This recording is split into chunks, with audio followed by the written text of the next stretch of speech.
Assalamualaikum. Kali ini Ibu akan menerangkan tentang sistem pernapasan pada manusia. Nah, sebelum Ibu bahas, Ibu tanya, kalian kan suka bernapas? Coba ikuti cara bernapas kalian. Tarik napas, buang napas.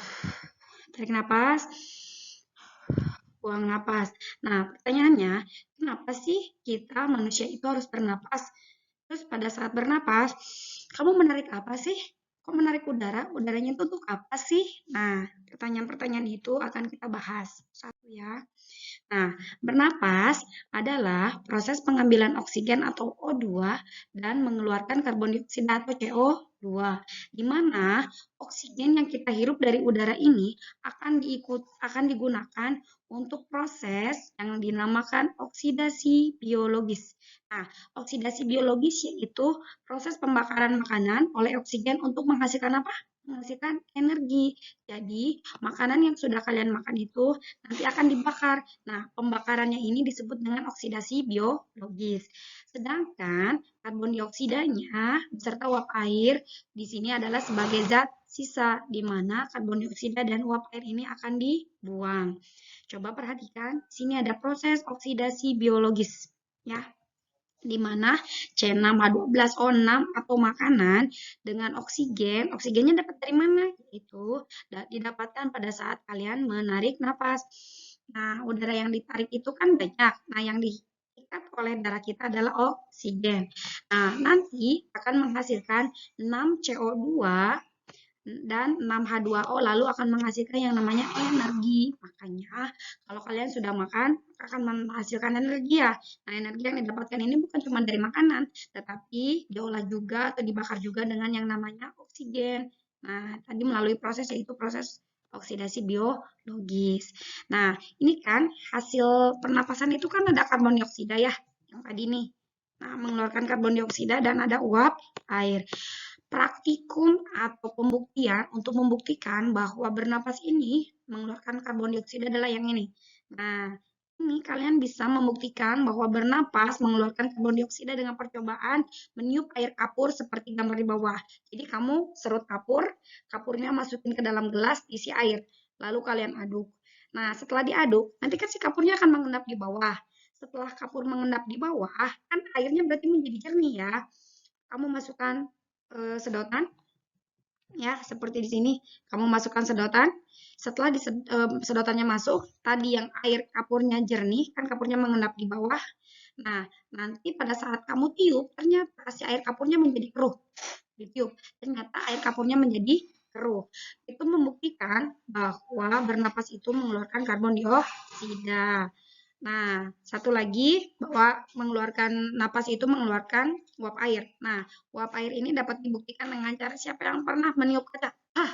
Nah, ternyata kacanya menjadi berembun. Betul. Kenapa berembun? Artinya udara yang kalian keluarkan itu mengandung karbon dioksida, mengandung uap air. Ya.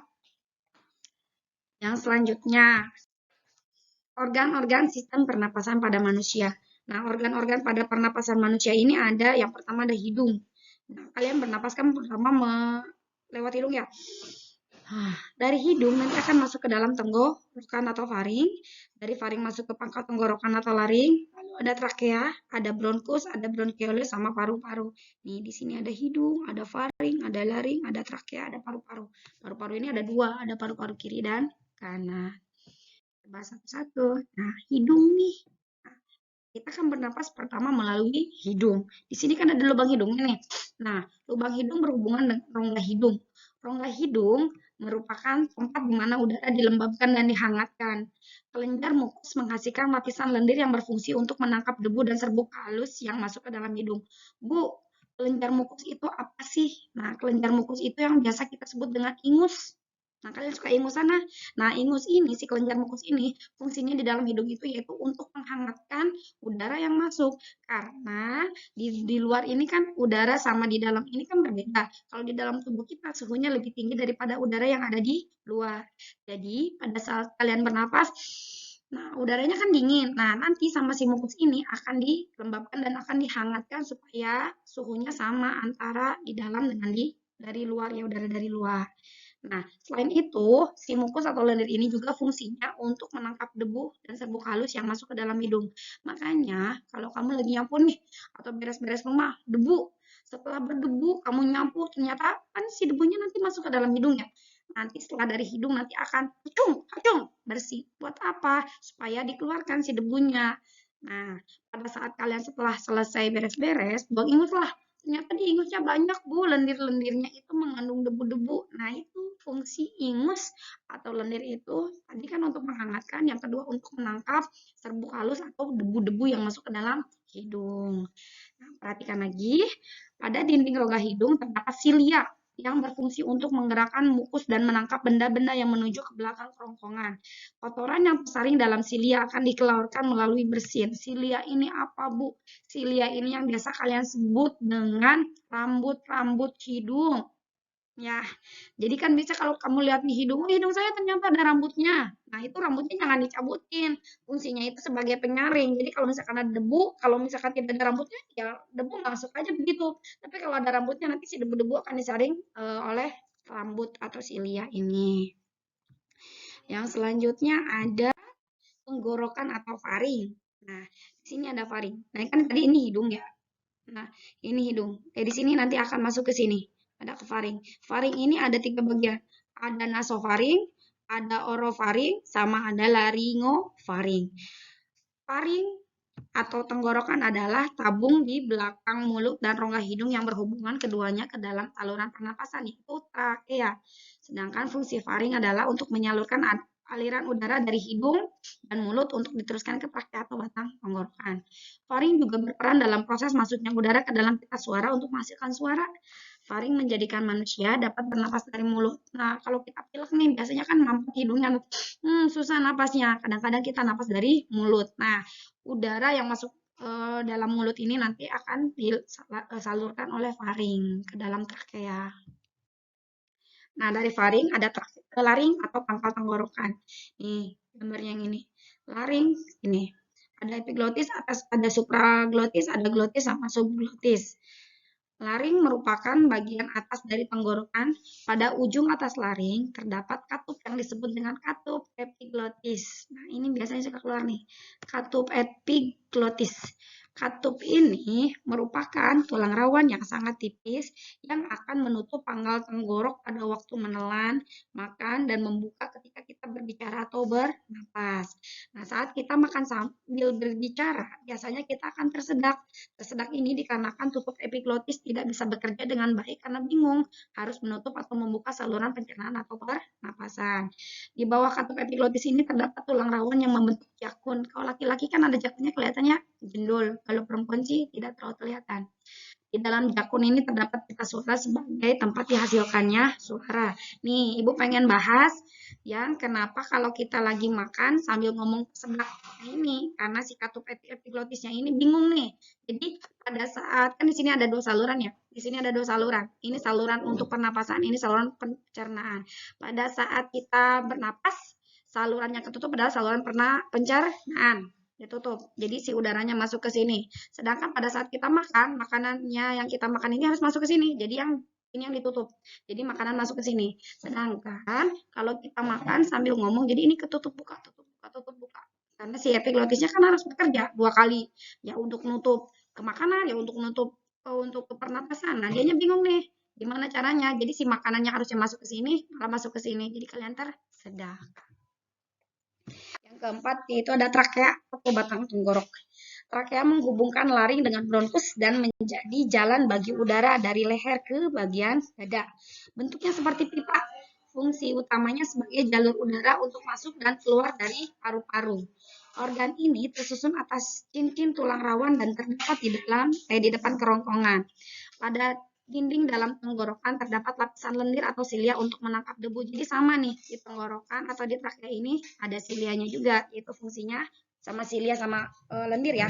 Fungsinya sama seperti di hidung, itu untuk menangkap debu supaya tidak masuk ke dalam paru-paru.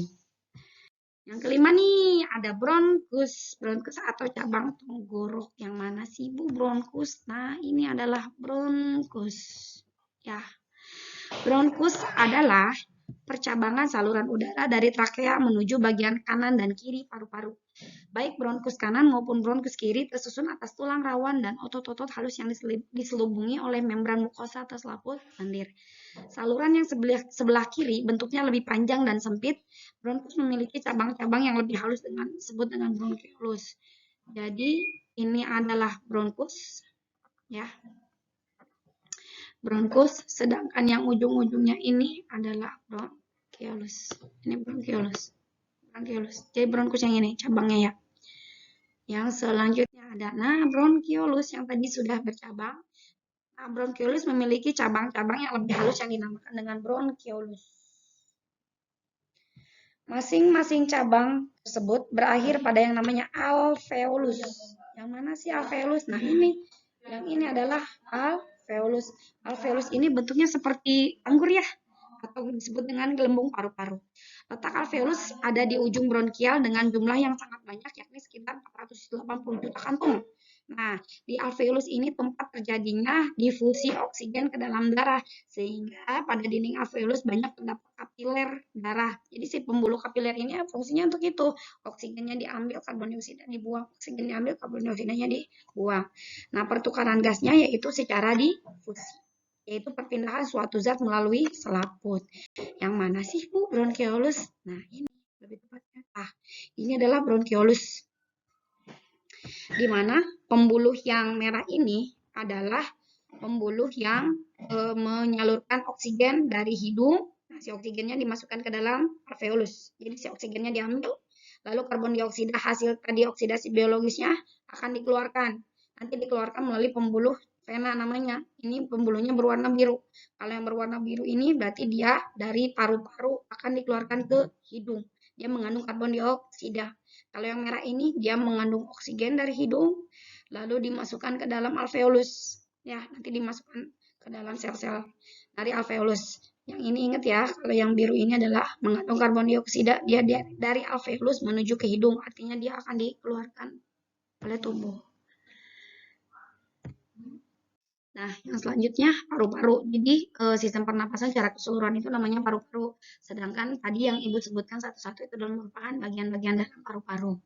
Nih, paru-paru terletak di dalam rongga dada. Paru-paru terbagi menjadi paru-paru kanan dan paru-paru kiri.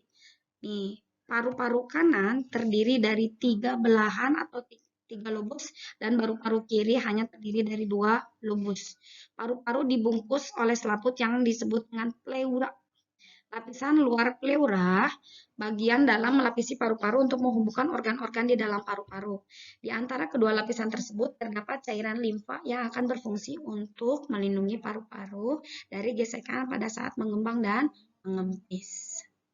Coba perhatikan di sini ada beberapa contoh paru-paru. Ini adalah untuk paru-paru orang yang normal. Smoker itu namanya paru-paru untuk rokok, sedangkan yang terkena COVID paru-parunya seperti ini. Nah, di sini, untuk pernapasan ini ada 2 ya. Ada yang disebut dengan mekanisme pernapasan pada manusia. Ada yang disebut dengan pernapasan dada dan ada yang disebut dengan pernapasan perut. Nah, untuk pernapasan dada ini ada 2 fase yaitu fase inspirasi dan ekspirasi. Inspirasi itu artinya menarik napas. Kalau ekspirasi artinya mengeluarkan napas. Ya, fase inspirasi dimulai dengan berkontraksinya otot antar tulang, mengangkat tulang rusuk sehingga rongga dadanya membesar. Nih, rongga dadanya membesar. Akibatnya tekanan dalam rongga dada mengecil dan paru-paru mengembang. Pada saat paru-paru mengembang, tekanan udara di luar lebih besar daripada di dalam paru-paru. Akibatnya udara menjadi masuk. Sedangkan ini untuk ekspirasi atau buang napas. Ya. Fase ini adalah fase relaksasi atau menarik otot antar tulang rusuk ke belakang diikuti dengan penurunan rusuk, nih kan, sehingga rongga dada menjadi kecil. Akibatnya tekanan rongga dada menjadi lebih besar dari tekanan luar sehingga udara di rongga dada kaya akan karbon dioksida ini akan keluar.